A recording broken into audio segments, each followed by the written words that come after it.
itu tadi berkaitan permasalahan tentang rukun-rukun dalam ibadah puasa Ramadan. Selanjutnya kita masuk ke halaman Kitab Taqriyatus Saridah pada halaman 443 yang memuat tentang pembahasan sunnah-sunnah dalam puasa Ramadan. Nah, puasa Ramadan juga memiliki sunnah-sunnah. Ada yang menjadi acuan bagi kita. Yang pertama adalah ta'jilul fitri iza tayaqqanal ghurub, yaitu mempercepat berbuka puasa, yaitu apabila sudah datang masuk waktu maghrib.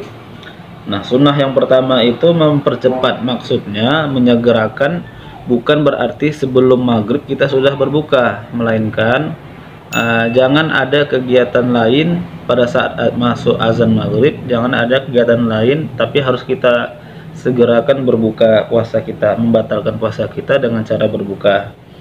Bikhilafi ma idza syakka fayajibu alaihi an ya'mala bil ihtiyat wa yu'akhiral fitri, yaitu apabila kita ragu apakah sudah masuk waktu maghrib atau belum, maka boleh diakhirkan waktu berbukanya. Ya'mal bil ihtiyat, sebagai bentuk kehati-hatian kita, dan mengakhirkan buka apabila kita tidak mengetahui sudah masuk waktu berbuka atau belum. Namun pada saat sekarang ini kan azan maghrib itu ada di televisi, ada di radio, terutama sekali ada di musola atau di masjid-masjid. Jadi jarang lah bagi kita untuk tidak mengetahui kapan waktu berbuka puasa.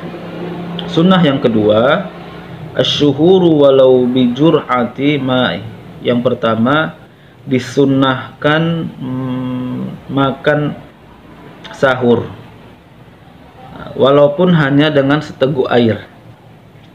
Wa yadkhulu waktu suhuri min muntasafil lail. Nah, kapan waktu masuk sahur itu dimulai pada pertengahan malam atau sekitar jam 12 malam sampai pada masuk waktu subuh. Namun baiknya kita mengakhirkan sahur itu kurang lebih sebelum azan subuh. Kemudian sunnah ketiga yaitu ta'khirus suhur bihaitsu la yafkhusu ta'khir. Sunnahnya memperlambat sahur sekiranya tidak melampaui akhir waktu sahur. Wa yumsiku nazban anil akli qabla al-fajri binahwi khamsina ayatan rubai sa'atan. Nah, maksudnya kita memperlambat atau mengakhirkan sahur kita sekiranya tidak melampaui batasnya, dan kita disunnahkan menahan atau mengikut imsak sebelum waktu fajar kurang lebih 15 menit sebelum masuk waktu azan subuh, atau kurang lebih bacaannya 50 ayat atau seperempat jam. Rubai sa'ah itu seperempat jam, pendeknya 15 menit sebelum azan subuh kita sudah selesai sahur. Kalau bahasa kita di Indonesia itu ada imsak. Imsak itu sudah mulai salawatnya, ada tahrim subuh, salawat subuh, itu sudah menandakan kurang lebih 15 atau 10 menit lagi akan masuk waktu subuh, waktu azan. Kemudian ada juga sunnah ma'al ilmil gharabi, ada juga al-fitru ala rutabin, ada sunnah ketika berbuka puasa.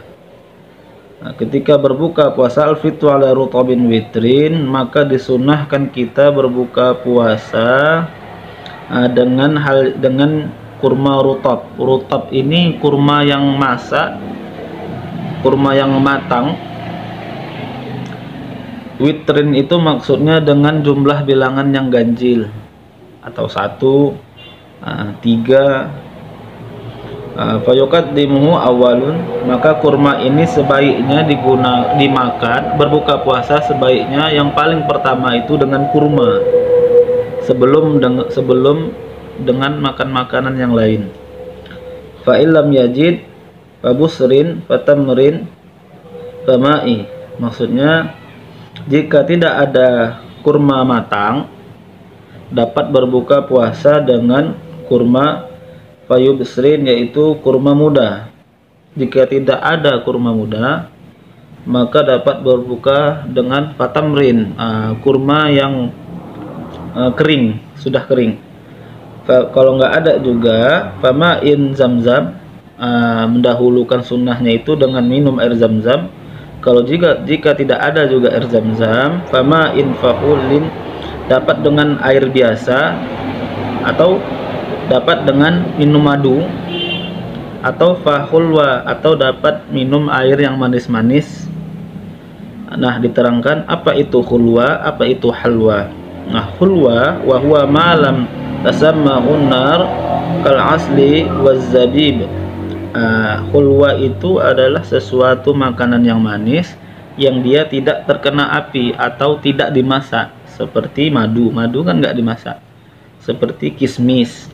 Maka sunnahnya itu kalau tidak ada kurma masak, bisa dengan kurma mengkal, bisa dengan kurma kering, nggak ada juga dapat dengan air zam-zam. Apabila tidak ada dengan air biasa, yang enaknya dengan madu, atau tidak ada juga maka dapat dengan menggunakan mendahulukannya dengan air yang manis-manis.